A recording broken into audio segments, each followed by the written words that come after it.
ముందుగా మీకు అందరికీ కూడా మరొకసారి పునీత అన్నమ్మ జ్వాక్యముల యొక్క మహోత్సవ శుభాకాంక్షలు తెలియజేస్తున్నాను. ఒకసారి గట్టిగా చప్పట్లు కొడదామా ఈ గొప్ప పునీతులకి? అందరూ గట్టిగా.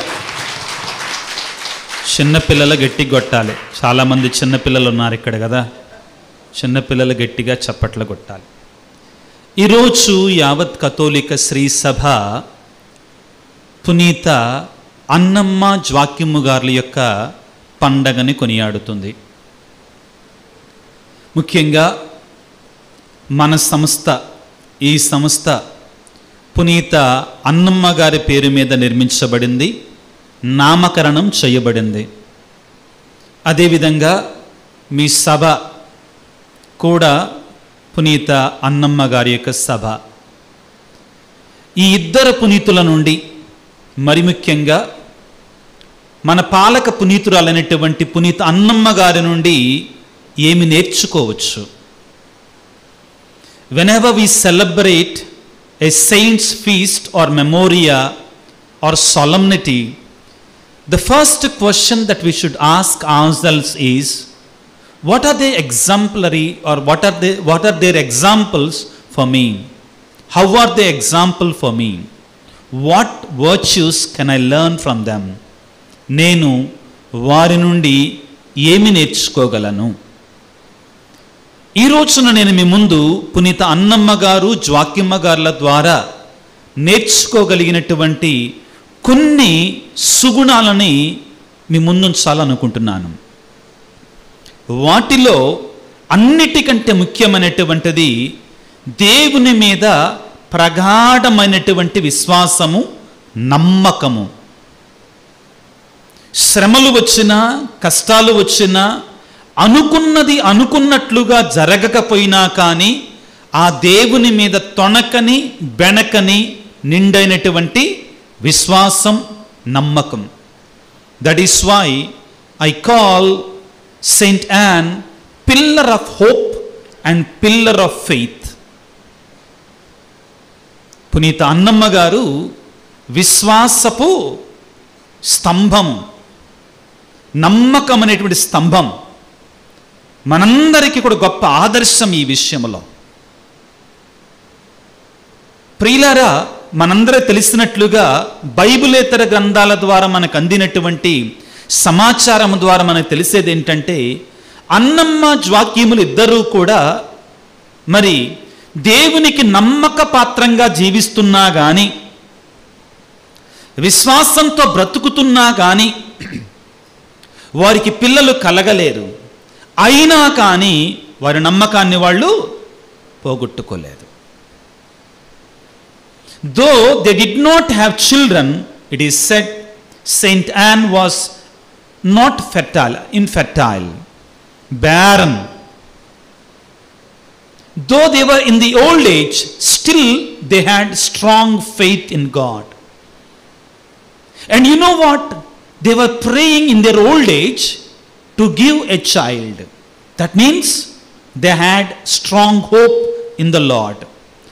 You know the difference between the cardinal virtues also, the theological virtues of faith and hope. You know the difference? We feel always, we think that they are both one and the same. But there is a slight difference between both of them. What is the difference between faith and hope? Faith is whether you do or not, I have faith in you. This is the theological virtue of faith. I'll give you an example.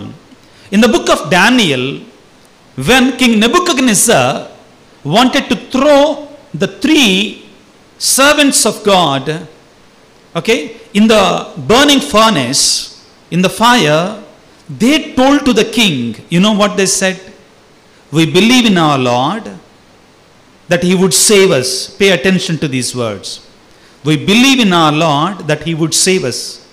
And they say, even if he doesn't save us, still we worship only the living God. You see the difference. We believe that he would save us, but even if he doesn't save us, still we worship only that true God, This is faith. A short definition, a short explanation. Now what is hope? Hope is that I have not seen something, happening, but still I strongly hope that it will happen. For example, రేపు మనందరం బ్రతికుంటామా? ఎవరైనా guarantee ఇస్తారా? ఎవరైనా paper మీద రాసిస్తారా? మరి ఇప్పుడు అసలే corona ఇంజక్షన్లు తీసుకున్న వాళ్ళు అంటారు ఎమ్మట లేచిపోతున్నారంట టపక్కుమని, చాలా ఫాస్ట్గా అంటండి. చాలామందికి హార్ట్ అటాక్లు ఎక్కువ వస్తున్నాయి అంట. చాలా జాగ్రత్తగా ఉండాలి. ఎప్పుడు ఏం జరుగుద్దో ఎవరికి కూడా. అయినా కానీ కూడబెడతాం చూడు కట్ల డబ్బులు, అది నమ్మకం. ఏదో బతుకుతాం ఇంకొక 100 సంవత్సరాలని అంటే నవ్వుతాలుగా ఉండొచ్చు, కానీ ఒక నమ్మకం, ఒకలాంటి నమ్మకం. అది మీకు ఒక ఉదాహరణ ఇస్తాను నమ్మకం అంటే ఏంటని. నాకు గుణదల కొండెక్కి అలవాటు, అప్పుడప్పుడు జపమాల పట్టుకొని 1-2 చోట్ల చెప్పాను. whenever I have some free time, whenever I feel like, I take the rosary, reciting the rosary, I climb up to the grotto of Our Lady of Gunadala.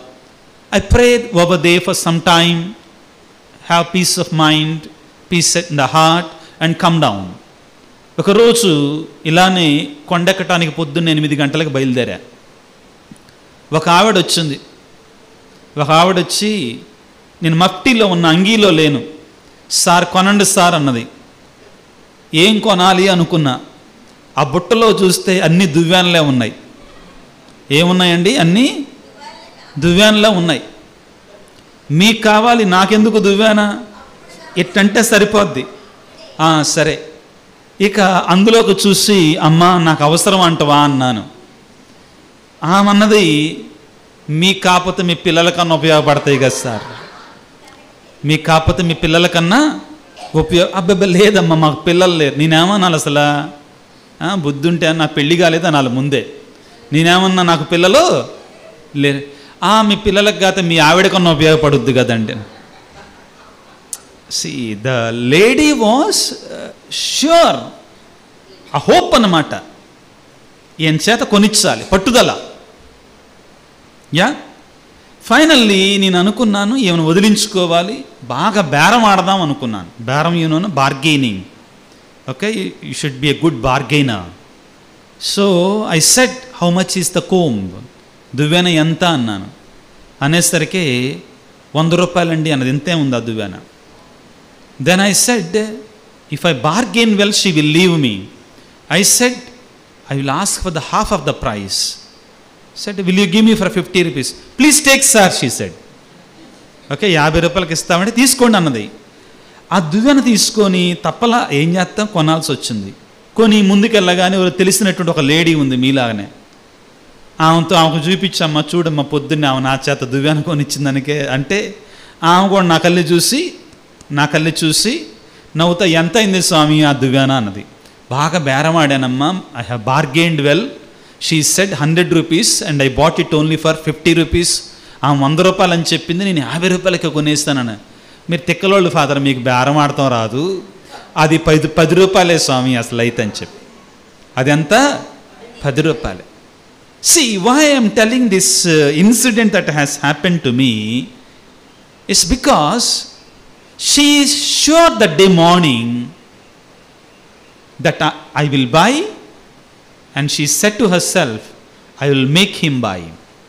I will make him purchase this one small thing at least. This is hope, having hope. పునీత అన్నమ్మ గారు వాక్యములు ఇద్దరు కూడా మనం ఎక్కడ తెలుసుకోవాలంటే, సహజంగా వయస్సు మళ్ళిన తర్వాత 70 సంవత్సరాలు 80 సంవత్సరాలు వచ్చిన తర్వాత ఎవరన్నా ప్రార్థన చేస్తారా, దేవా మాకు పిల్లలు లేవని? నవ్వుతారు కదా. పెళ్ళైన తర్వాత 2-3 సంవత్సరాలకి పిల్లలు లేకపోతే ఫాదర్ దగ్గరికి వచ్చి, ఫాదర్ గారని మమ్మల్ని బ్లెస్ చేయండి ఫాదర్, విచారణ గురువు దగ్గరికి వచ్చి, స్వామి మాకు పిల్లలు కలిగేటట్టుగా ప్రార్థన చేయండి అంటే, రామ్మ ప్రార్థన చేస్తానంటారు ఫాదర్ గారు, విచారణ గురువు. అలా కాకుండా ఒక 70-80 సంవత్సరాలు వచ్చిన తర్వాత, స్వామి మాకు పిల్లలు కావాలి స్వామి అని ఫాదర్ దగ్గరికి వెళ్తే, ఎగాదిగాలి ఈ వయసులో మీకు పిల్లలు కావాలా అని అంటారు. అవునా కాదా? కానీ అన్నమ్మ వాక్యముల నుంచి మనం నేర్చుకోవాల్సింది ఏంటంటే, their hope in the Lord. They have not lost hope. దేవుని మీద నమ్మకాన్ని పోగొట్టుకోలే. వృద్ధాప్యంలో కూడా జాకీము గారు 2 తెల్ల గొర్రె పిల్లలను తీసుకొని ఎక్కడికి వెళ్ళారు? యెరూషలేము దేవాలయానికి వెళ్ళారు. వాళ్ళ యొక్క ఆచారం, పిల్లలు లేనటువంటి వారు. అక్కడికి వెళ్తే ఆ పూజారి కొంచెం కటువుగా, కష్టం కలిగేటట్టుగా మాట్లాడాడు. ముసలి వయసు దాకా పిల్లలు లేరంటే నువ్వు ఎంత పాపాత్ముడువో. Okay, the priest was arrogant. When Saint Joachim wanted to offer 2 white lambs in the presence of God to seek God's blessing for a child, the priest said, if God has not blessed you with children until up to this age, how sinful must you have been? Saint Joachim was hurt. He had no face to turn back to his wife. With remorse and repentance, because the priest said you must be sinful, he started roaming in the fields, not able to come back to the house. Meanwhile, Saint Anne in her garden, she was praying and fasting all the time. At that age, still she has not lost hope. ఆ వయసులో కూడా హోప్ని పోగొట్టుకోలే. ఇంకా దేవుని మీద నమ్మకంతో ప్రార్థన చేస్తూనే ఉంది. ట్రెడిషన్ ఏమని చెప్తుందంటే మనకి, ఒక రోజున ఆవిడ ప్రార్థన చేస్తుండగా ఆ చెట్టు మీద తల్లి పక్షి పిల్ల పక్షికి ప్రేమతో ఆహారాన్ని తినిపిస్తుందట. What a loving scene it is to watch, a feast for the eyes. అది చూసినటువంటి అన్నమ్మ గారు దేవునికి మొరపెట్టి కన్నీటితో ప్రార్థన చేసిందంట. అయ్యా, నువ్వు పక్షులకి జంతువులకు కూడా బిడ్డలను ఇస్తున్నావు కదా, పక్షులకి జంతువులకు కూడా పిల్లలను ఇస్తున్నావు కదా, మేమేం పాపం చేశామయ్యా? ఒక్క బిడ్డ నువ్వు, కుమారుడైనా కుమార్తె అయినా కానీ, ఆ కుమారుడినైనా కుమార్తెనైనా తిరిగి నీకే అర్పిస్తాను. I will offer the gift of you, the gift from you, the child that I will bear back to you for your service. దేవుడు వాళ్ళని దీవించాడు.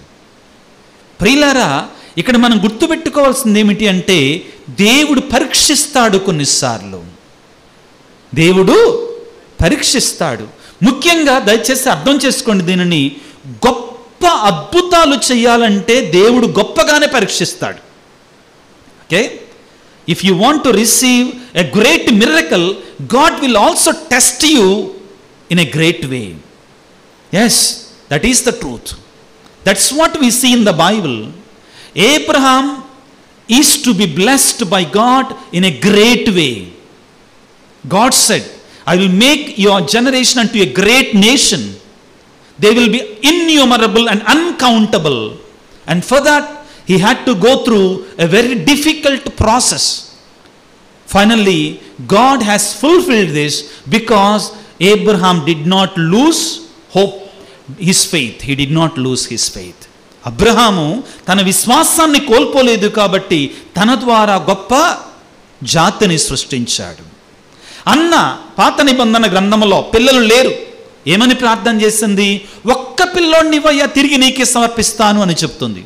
ఒక్క పిల్లోడిని ఎంతమందిని అడిగిందండి? కానీ ఎంతమంది చేత దీవించాడు?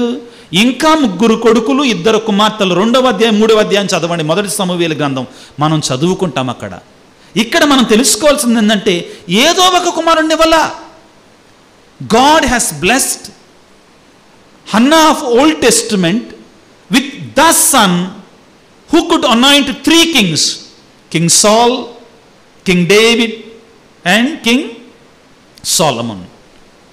He anointed 3 kings, and the word of God says, the word of God was not regular in those days, but after Samuel came, God was speaking through him every day.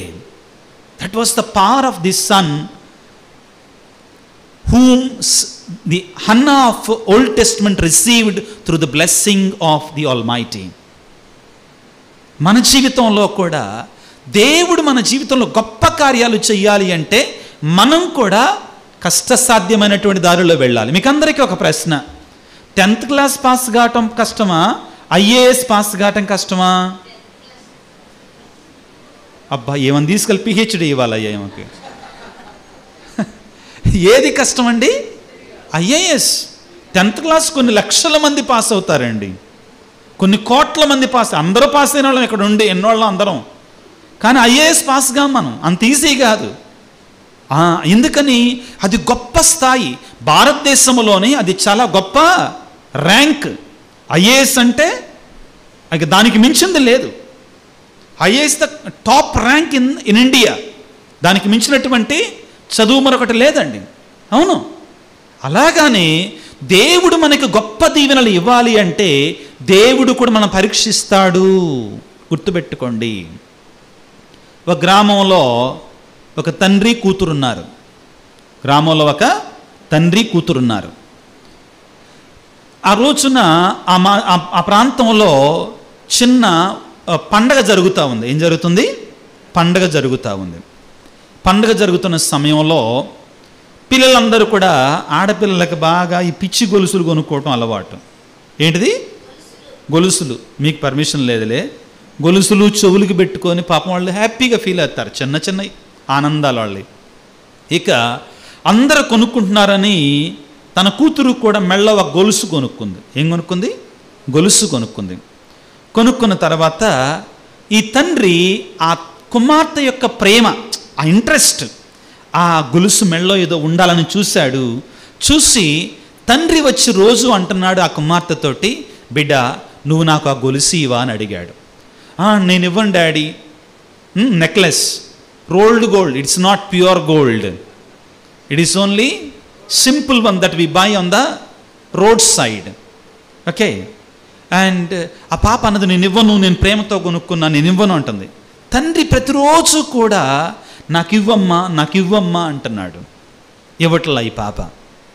చివరికి ఒక రోజున మా నాన్న నన్ను ఎందుకో ప్రతిరోజు అడుగుతున్నాడు, why my father is asking me to give him my necklace.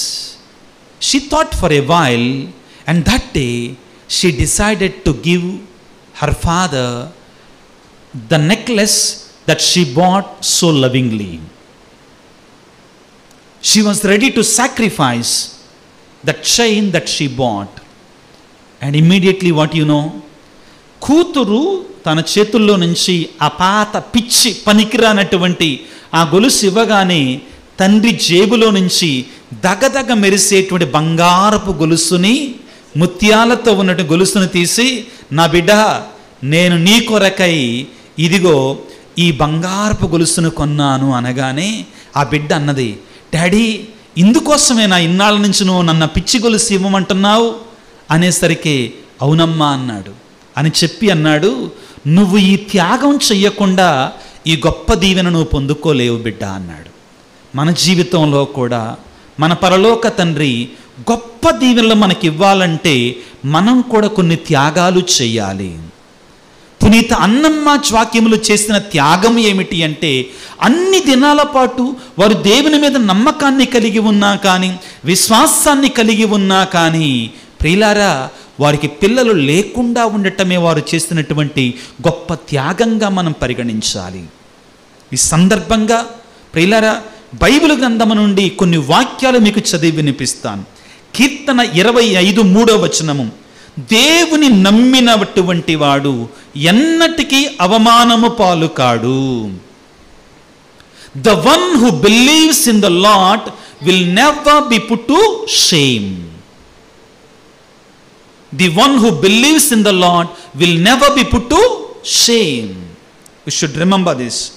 And Romans chapter 10:11 says, దేవుని నమ్మినటువంటి వాడు అవమానమునకు గురికాడు. Those who believe in the Lord will not be put to shame. The same thing is repeated in both the verses, my dear friends.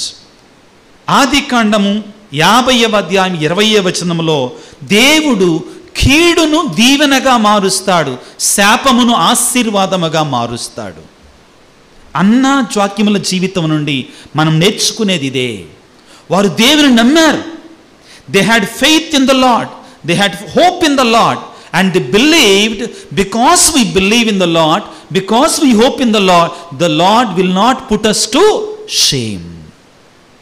This is what we have to learn from these two great saints. I will not prolong it long, but let us pray in this Holy Mass in a special way as we celebrate the feast day of our patron saint, that we may also be filled with the same virtues, faith, hope and love that were in our patron saints, Saint Anne and Joachim. Through their intercession, in our difficulties, in our problems, in our sufferings, in our struggles, may we also be like Saint Anne and Saint Joachim, never losing hope, never letting our faith down, always loving one another as Joachim did. She divided his property into 3. One portion he used to give to the poor, one portion he used to offer in the temple, another portion, the last portion, he used to use for his family.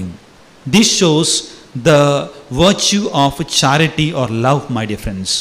May these two great saints bless us, bless our congregation, bless our community, bless each and everyone gathered here. Father, Son and the Holy Spirit. Amen.